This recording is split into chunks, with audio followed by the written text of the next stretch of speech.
has it shifted in either the past 2 or 3 years since the October slaughter in Israel or since the U.S. bombing in June? It has had impact on the Iranians. Their misery has increased.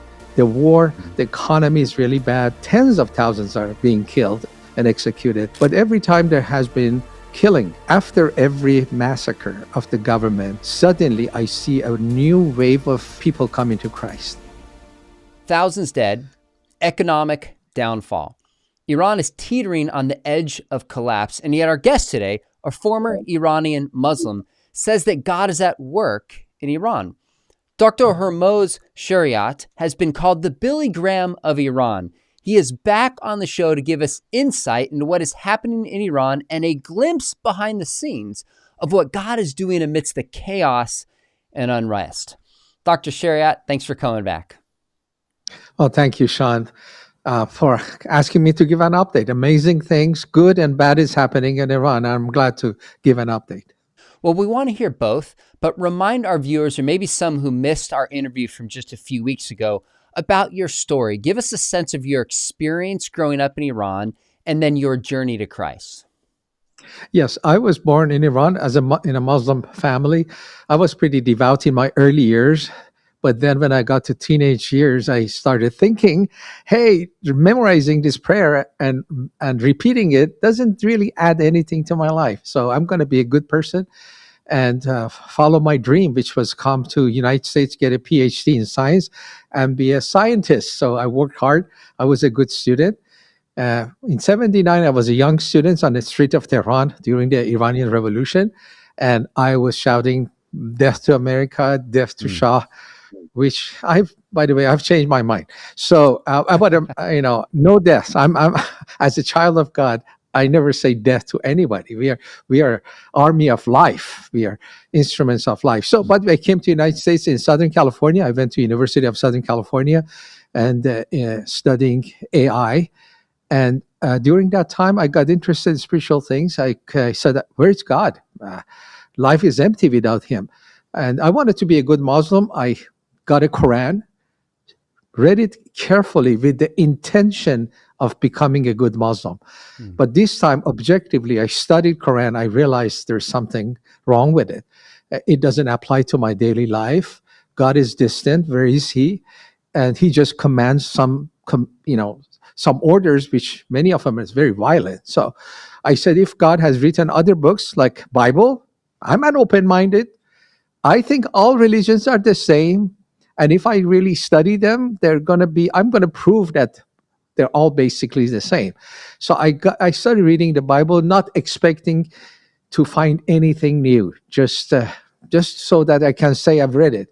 But the more I read it, especially in the New Testament, book of Matthew, I realized, no, my theory, which many intellectuals have it, intellectuals think, hey, all these religions are the same. Why do they fight? That's what I thought.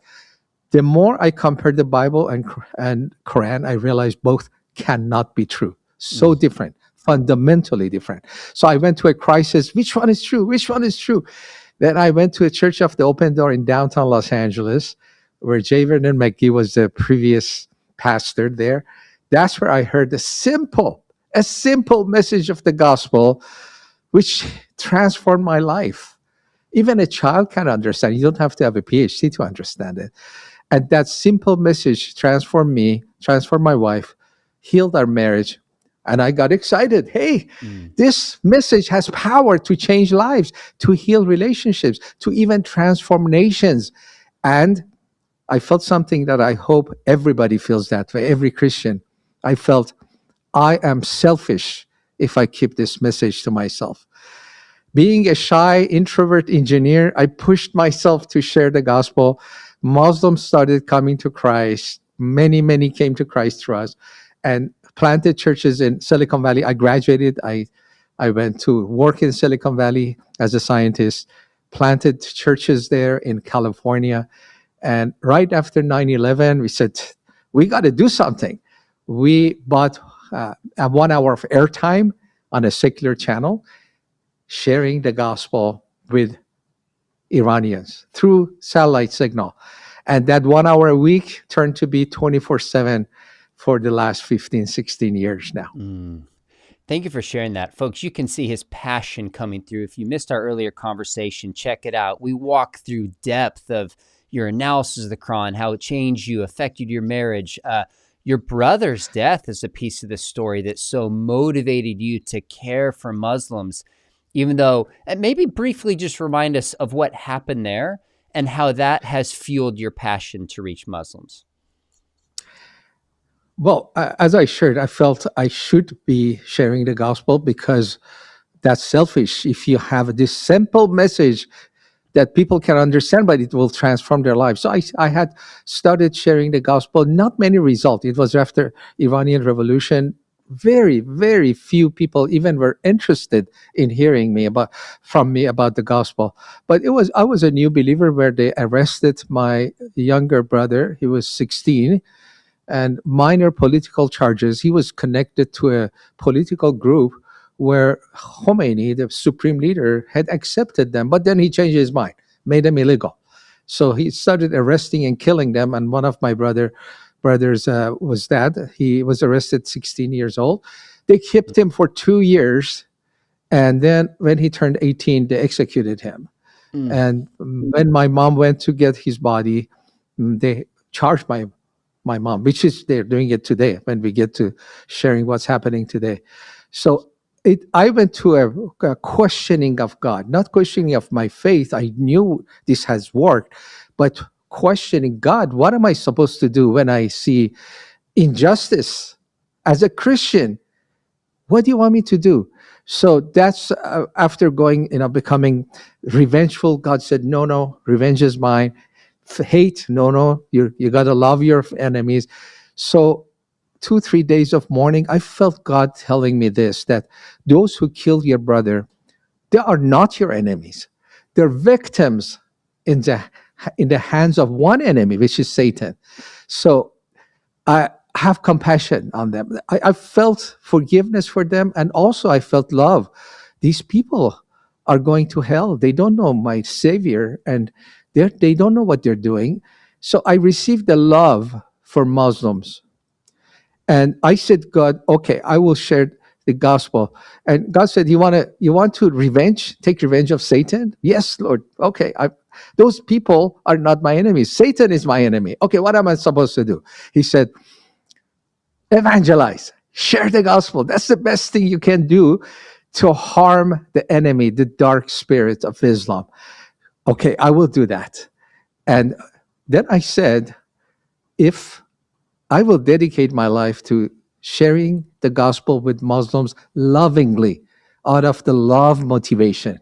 Amen. But if I'm going to dedicate my life, would you use my life to bring 1 million Muslims to Christ? I didn't know what I was talking about. But God has been faithful, Sean. God has been faithful. No satellite television. It came like 30 years after that conversion. But God has been faithful. I don't know. We have the names of over 120,000 that have come to Christ, and probably we have passed that 1 million. I don't know. That's incredible. I can imagine in some ways having this happen to your brother so many years ago and seeing the unrest, which has not stopped really since 1979, but seems to pick up steam, would bring some of those memories back. So let's maybe shift and talk about, why is this cultural moment, the political unrest, economic collapse, an aging supreme leader, why is this moment we find ourselves in so important in Iran? Well, Iranians have gone through a spiritual journey. You see what's happening today, but there is a history. Iranians believed in Islam. They were ready to live and die for Islam, which they did in the 80s. In Iraq war, they were ready to give their lives, and they did. And when I would share the gospel with them, many of them would say, "Hey, you're infidel. You're a traitor to your people." But they took the spiritual journey. After 40 years of experiencing Islam, practically Islam in their every aspect of their lives, they saw the ugly side of Islam, the true side of Islam, corruption, deception, which is, in Quran, violence, which is in Quran, which is with Muhammad, the Prophet. All of these you see in the Prophet, and it's in Quran.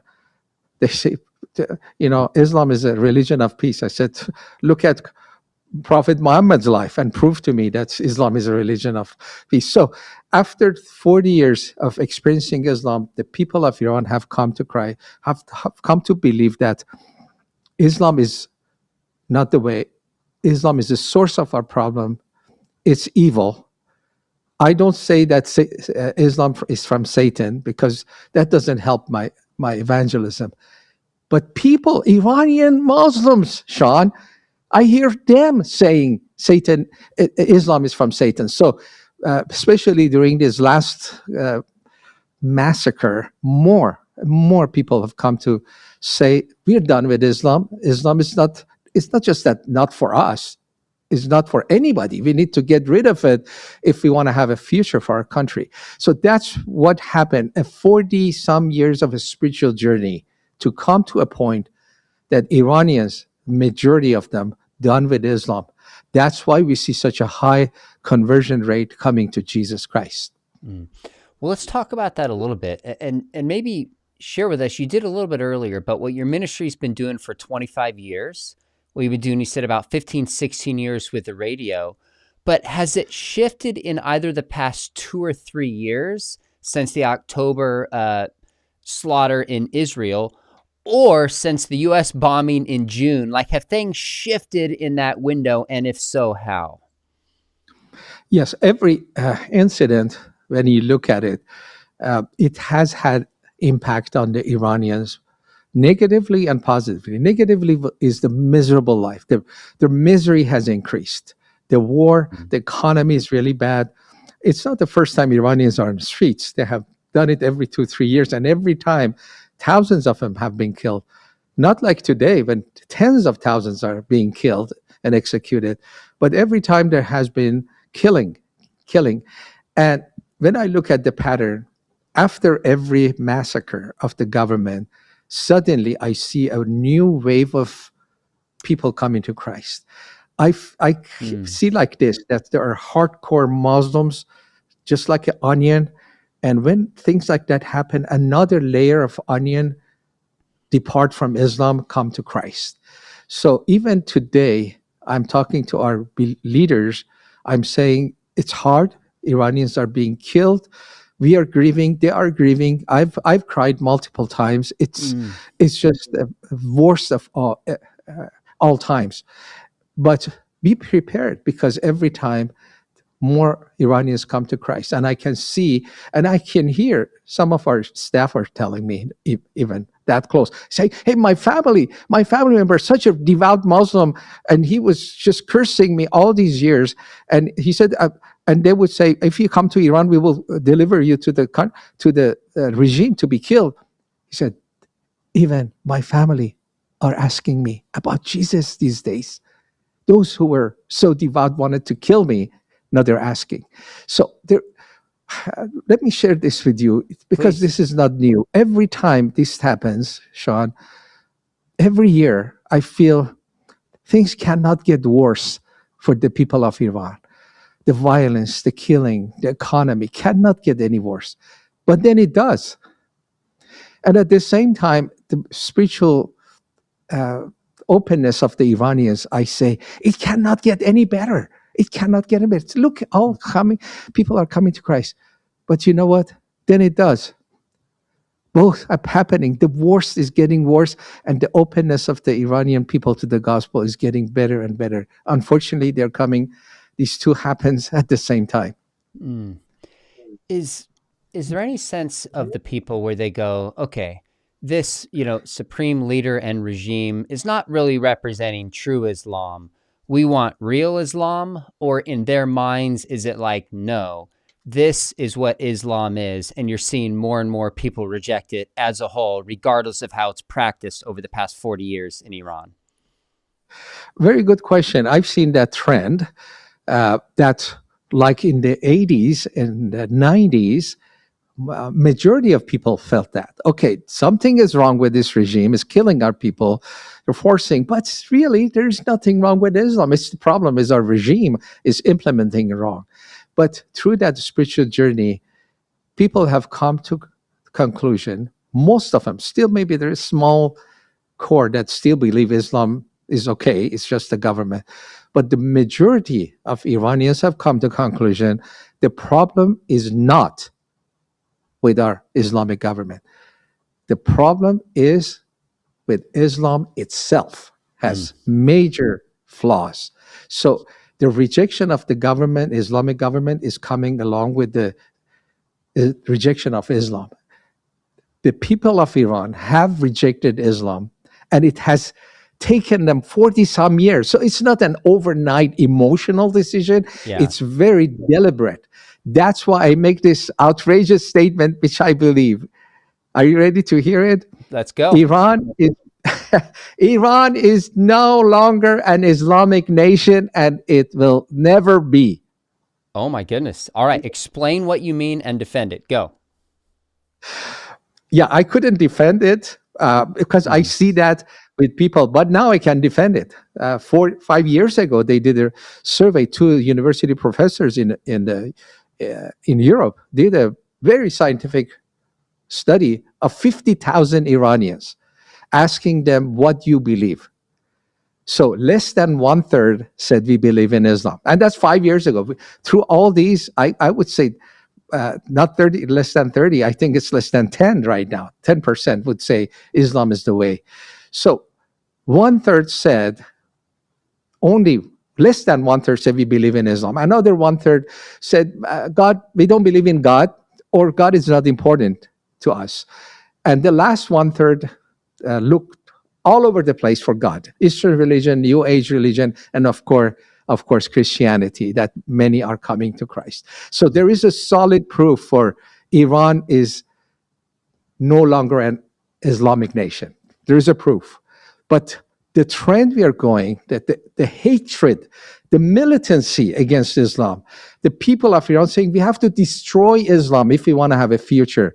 So putting these two together, you can easily predict that Islam will never come back.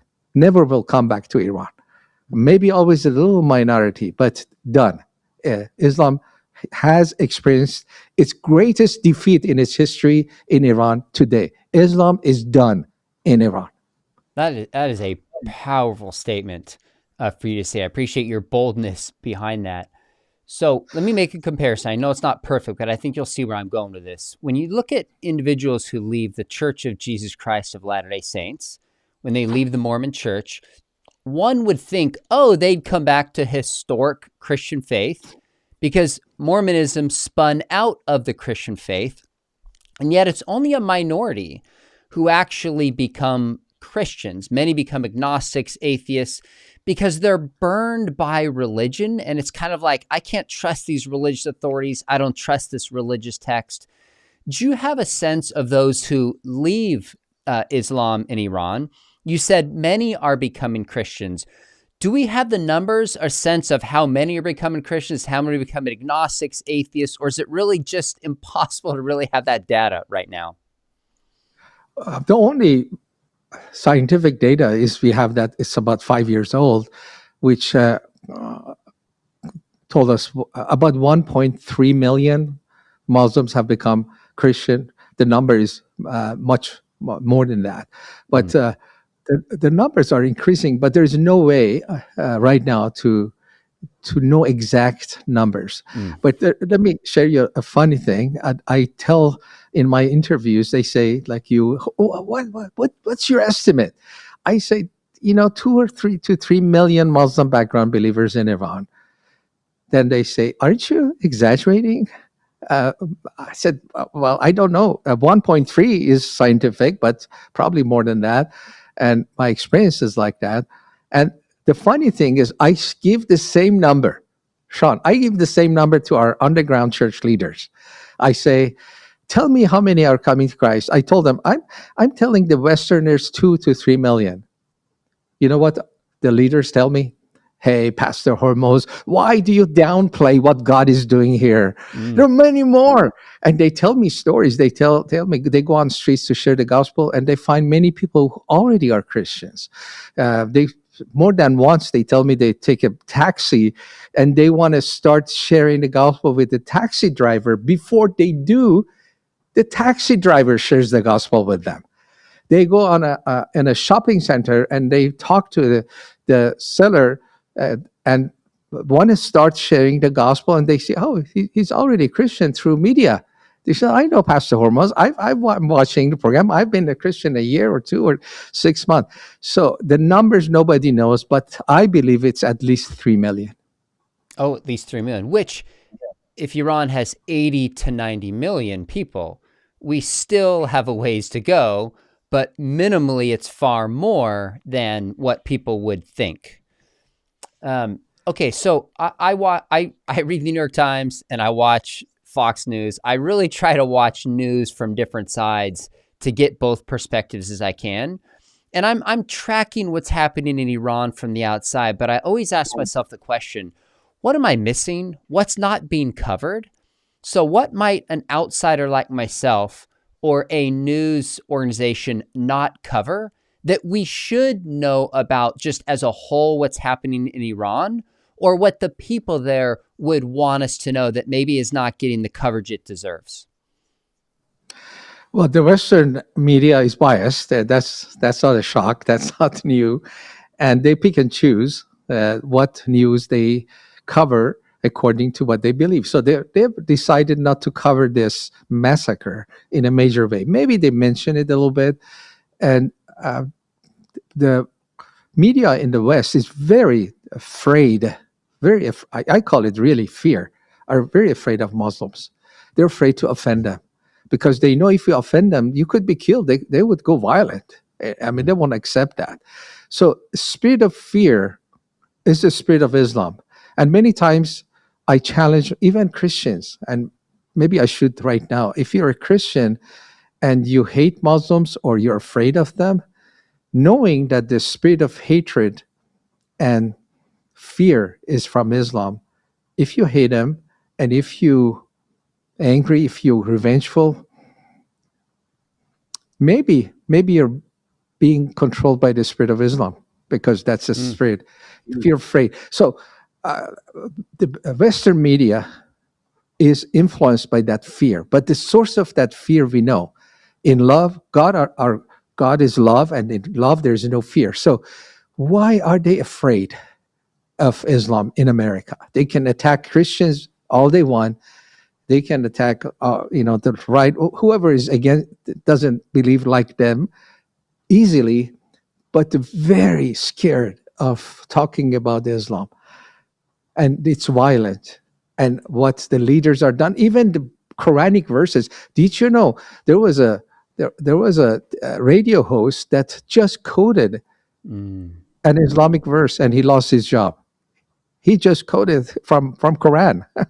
Where was this host from? What state or what? This is a few years ago. This is not recent, but it was a few years ago. I think it was an East Coast.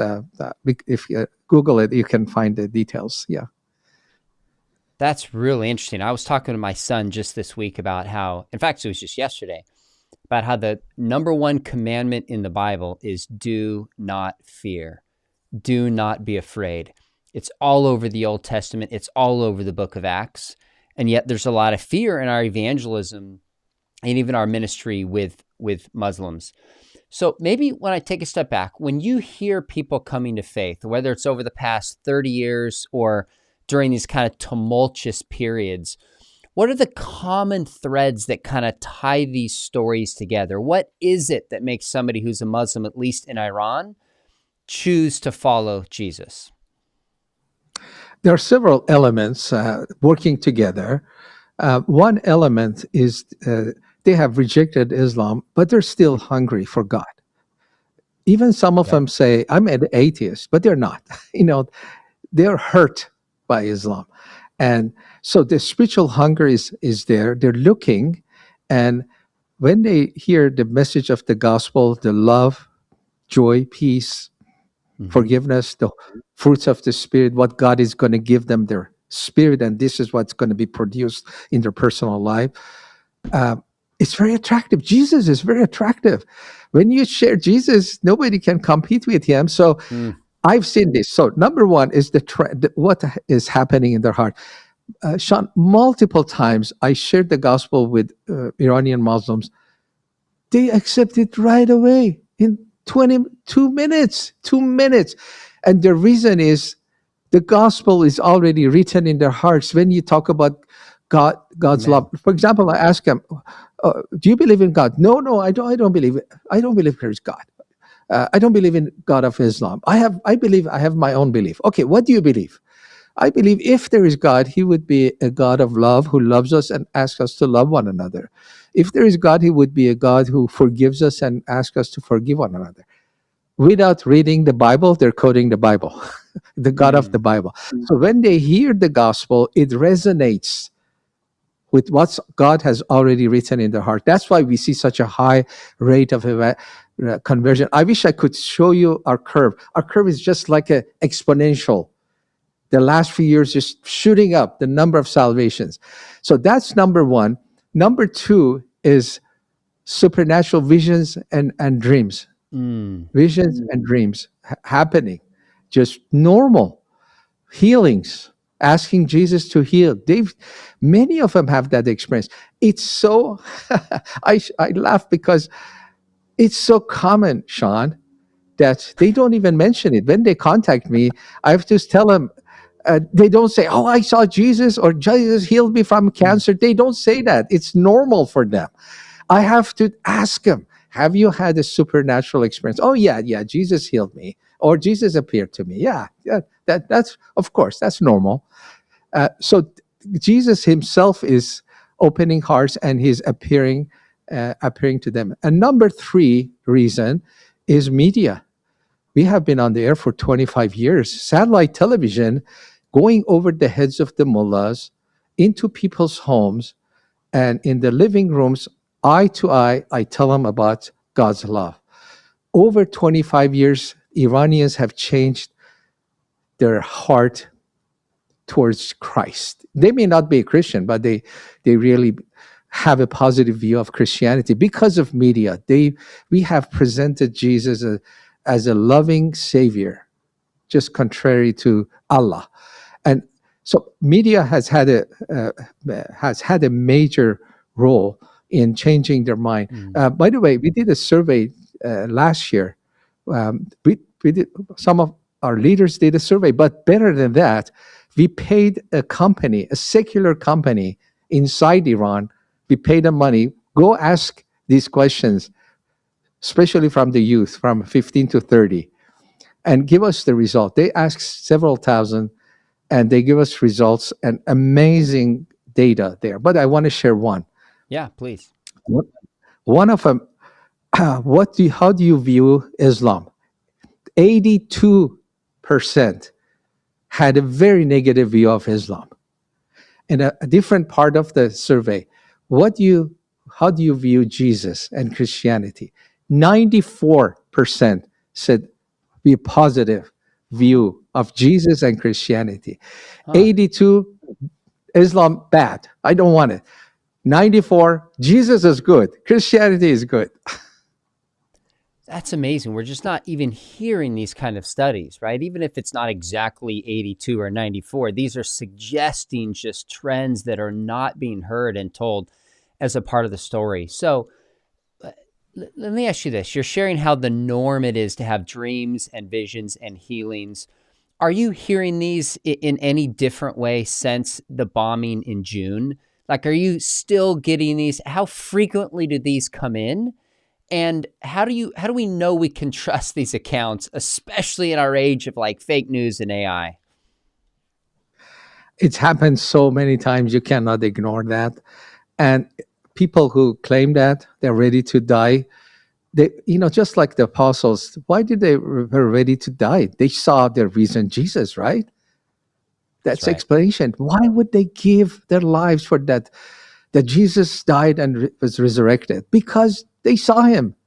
The same here. When they see Jesus in Iran, they're ready to die. They cannot deny that Jesus. I saw Jesus and he healed me. I don't have cancer.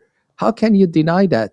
So in the Western mindset, we may be, questioning, and we have seen fake, healings and faith healers here.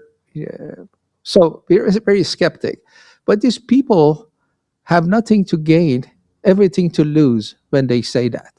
They could be killed, Mm. but they still cannot deny that Jesus has healed their bodies and has appeared to them. Do you? I realize you're an evangelist and not a prophet, but do you have a sense of what you think is likely to happen right now, given that the Ayatollah is aging, given that Iran is in such a weak spot economically, and there's been protests and death and outrage? Does this feel and sense different from other such rebellions in the past? And any sense of where you think this may be going? Yeah, good question. I'm not a prophet, but I read the Bible. So what I'm saying is prophetic, but it's from the Bible. We know what will happen, and we know what's happening. By the way, if you read Jeremiah 49, verses 34 and on, you see what's happening in Iran in those verses. Jeremiah 49 talks about the removing of the kings and princes, and then there is a verses of massacre, which is happening right now. But 49:38, the Lord says, I will set my throne in Elam. Elam is a land completely inside Iran today. I will set my throne there. And then following verse, I will bless that land. I will prosper that land. So we know where we're going in general. Iran will be a Christian nation. Iran will be a sending nation. People say, are you crazy? Where did you get that idea? I said, I stole it from the Bible. So it's not my idea. It's God's promise. So we know the end result. Now, and we know the suffering also is in Jeremiah 49. And I share that as a source of hope to people. Now, to answer your question, this is more of, okay, what's happening and maybe guesses. But when the protest started, I went on the air. I said, there is a massacre coming. Not many people wanted to hear that, and it came. I believe that regime will change. The fastest way for it to change is if Ayatollah dies. That would be easiest and fastest. He's old; he may die. Another big possibility is a military uprising, and they will take over the government, and they will be with people. They change sides from against people to be with people, and they will cause a regime change. Very unfortunate and improbable, I hope it will not happen, is that a militancy, violent confrontation, that somehow the people of Iran will receive guns and they will start fighting and killing these mullahs, which is the worst war situation. And I hope foreign countries will not arm the people of Iran, even though they're being killed, but this will get worse and worse. So these are possibilities. Dying and changing the government is coming sooner or later. People of Iran are afraid right now. They're home. They're at home. They are not on streets, because even if you go on the street and you may be killed right now, you may be killed. So going on streets, very dangerous. They're staying home for the most part. But sooner or later, this government will fall. And when it falls, a new era will start, a new chapter in history. May I say this? No matter what happens, Sean, I'm telling our leaders this. I'm telling you what I'm telling our leaders. If the government stays, if the government falls, if things change, if things don't change, our mission doesn't change. We are in mission of sharing the gospel and building His kingdom in Iran. So if the government falls, we have a plan. We have a very detailed plan as how go back, gather the harvest, and start churches. Did you know we are in over 100 cities? We have the names of many believers. So when Iran opens up, I believe going back, just gathering, we can plant tens, maybe hundreds of churches in the first 3 months. That was going to be my next question. I know this is very different, but I've had a chance to go to Russia 13 times, starting in the late 80s when I was about probably 13 years old, seeing the walls fall of communism, and the church that was there, how responded, some ways well, some ways not as well, which is a separate conversation.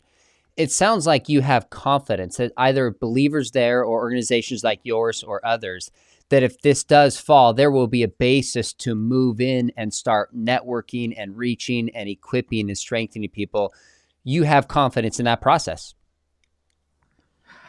Yes, because already have established relationship and trust with these people. We're not going to start from scratch. When Iran opens up, at Iran Alive, we are not going to go there. Okay, let's evangelize, let's gather, let's disciples, which is a good process, but we are way ahead of that curve. We've already done. We have many who have come to Christ. We have trained many. We have many leaders. So when Iran opens up, with the help of friends, because this would be a new project and we need support, but with the help of friends, we will plant hundreds of churches in the first 6 months. Amazing. So two last questions, if I can. Number one, how do you think people can best follow what's really going on there? Are there some sources that you trust, whether it's yours or another organization, that kind of informs people of what's really taking place there in at least as minimally biased a way as possible? How can we track what's happening spiritually, even politically, in a fair way? But to get information, there are YouTube channels, but you have to be very careful. Some are exaggerating things and telling things that are not true to just get followers. There are Iranian news agencies, but they're in Farsi, like Iran International, for example, is very connected with the people of Iran. Their news is usually very solid and up to date. But there are other American podcasters who have pretty much accurate, but not all of them. I've seen people who don't know what they're talking about. They made exaggerated and outrageous statements just to gather, and false information. So we have to be careful. Connect to us. Go to our website, iranalive.org, and connect to us, because we have that sense of both what's happening politically, but also what's happening spiritually. You don't get that in secular. We cover both. This is what's happening on visible happening in politics, and this is what's happening in the spiritual domain. We present the summary of both of them. So go to our website, iranalive.org, join us, get the updates, get the testimonies. The least you can get is testimonies that will encourage you. And I have so many testimonies of what God is doing through Christians, even today. Even on those streets, people are being killed. Christians are there, and I'm receiving great testimonies from them. Mm. So I said two more questions, but we'll keep it not too much longer. I read a couple articles that talked about the way that people are being brutalized in Iran, and I don't want to go into too much detail, but when I read those articles, it was just jarring, like, oh my goodness, this is a brutal regime in striking fear into the people. As much as appropriate, paint what it's like to be either a Muslim or Christian, just somebody in Iran who has issues with the government, and exactly how they're really cracking down to strike so much fear into people.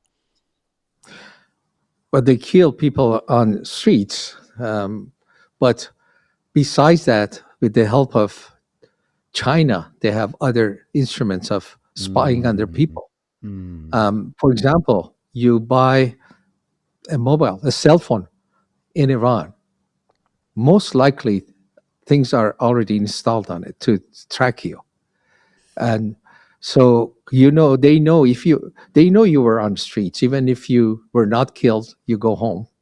They know you were there. So after things settle down, just like before, thousands are being killed right now. Tens of thousands are being arrested. But if things settle down, first two things will happen. Those who are in jail, they will start executing them. Last year, they killed 5 per day, executed 5 per day, 2025. So it would be 5 per day, maybe 50 per day. They're going to do it because there's so many out there. Another thing will happen is once they settle down, they will go to people's homes, because they have a track record that this person was on the street. They can prove. They will go at homes and arrest another tens of thousands, which again they will kill them. Now, I want to share this. It's so heavy on my heart, Sean. Please. People are calling Trump, could you come and help us? That's out of desperation. Think of a nation so desperate that they're asking other nations, Israel, America, anybody, can you come and help us? They are so hopeful that Trump will do something for them and come and save them. They love America. They love Israel. But I want to make sure I make this statement. If Trump does something, it's not just for the people of Iran. It will be for the whole world. Because if you leave this country, this Islamic nation, if it survives, and you see how brutal it is to its own people, be assured they will be after atomic bomb. And when they have it, they have no problem using it against other nations. So what Trump is doing, people of Iran very positive about Trump. They call him Uncle Trump. You may be pro-Trump, you may be against Trump. I'm not getting into that, but I'm saying how people view that. And what Trump is doing to help people of Iran, I believe he's helping the world. Because if Iranian government survives, the whole world will be in trouble. Thank you for sharing that on your heart. Is there anything else I should have asked you just about the ministry that's taking place there, the oppression, this cultural moment? Any insight, something that you just want others to hear, or did we cover it? Well, there's one thing. I'm passionate because of reading Jeremiah 49. We see the history is in the making. And this is the time the history is being made in Iran, in the Middle East, and the world. And we Christians are called not to just step back and watch history. God has called us to be history makers. We need to be involved, both history in America or anywhere in the world. In Iran is the time to make history. I'm calling out people who have this passion and a call to make history, to make a difference around the world. I'm calling you, come and join us. Let's do it together. A nation is ready to come from Islam to Christianity and have a positive influence in the Middle East and the whole world. This is the time to act. If we don't act, we will miss this opportunity. You talked about Russia. There was an open years in Russia after it fell, the Soviet Union fell, but it was closed after that. The same in Iran. There is an open heaven. There is an open people. Many people are open to the gospel. Let's work together to establish strong Christians and strong churches. I'm calling out history makers. Let's do it together. I love it. Give us your website again so people can go there to track what's going on, to pray, and also to hopefully support some of your efforts there. IranAlive.org. IranAlive.org. There is another way, is to text the word Iran to this number, 85789. Like you get your phone, instead of putting a phone number of the person, just put 85789, 85789, and just text Iran. You get a set of links to our website, links to some great testimonies. And if the Lord leads you, text to support us, a link to support us. But do that. Let's be in touch. History is being made. Would love to share with you what God is doing. Thanks for what you're doing. Thanks for carving out time. I know you've got a ton going on. And right now, there's probably so many stresses what's happening in Iran and with your leadership and the show and other programs. So thanks for carving out time. We will ask you back in due time to give us an update if things unfold there differently. And folks watching this, let us know if this kind of insight in terms of what's happening in the world and what God is doing is helpful on this channel.